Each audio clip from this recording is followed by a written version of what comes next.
Hello. Itong aking big boy, sobrang sipag. Akala ko kung anong ginagawa sa labas. Yung pala check niya yung kanyang motor. At kasi bibiyahe kami mamaya, uwi kami sa Bulacan. At doon kami mag-spend ng New Year. Dapat Kaya kinunan ko yung sinusure motor niya ni na Mateo. everything is okay. Lahat ng parts ng motor.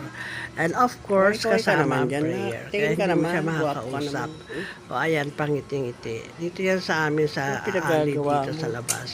Kung sa loob naman siya, kasi nagluluto ako, istorbo siya. Kaya dito na lang siya labas. Ayan. Mabuting ting Nasa yan. labas. Yan. Masipag yan. Lagi niya Ng chinecheck yung bahay. kanyang motorcycle. O, ayan. Malinis naman yung labas ng lugar namin sa kabahayan.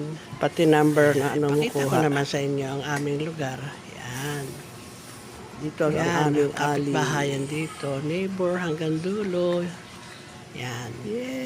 At ito naman yung palabas. Papunta sa main road. Ayan. Puro motor na lang dito. So, ganun lang. Happy New Year sa Patingin ka, lahat. kaway. Itong baby damulag ko.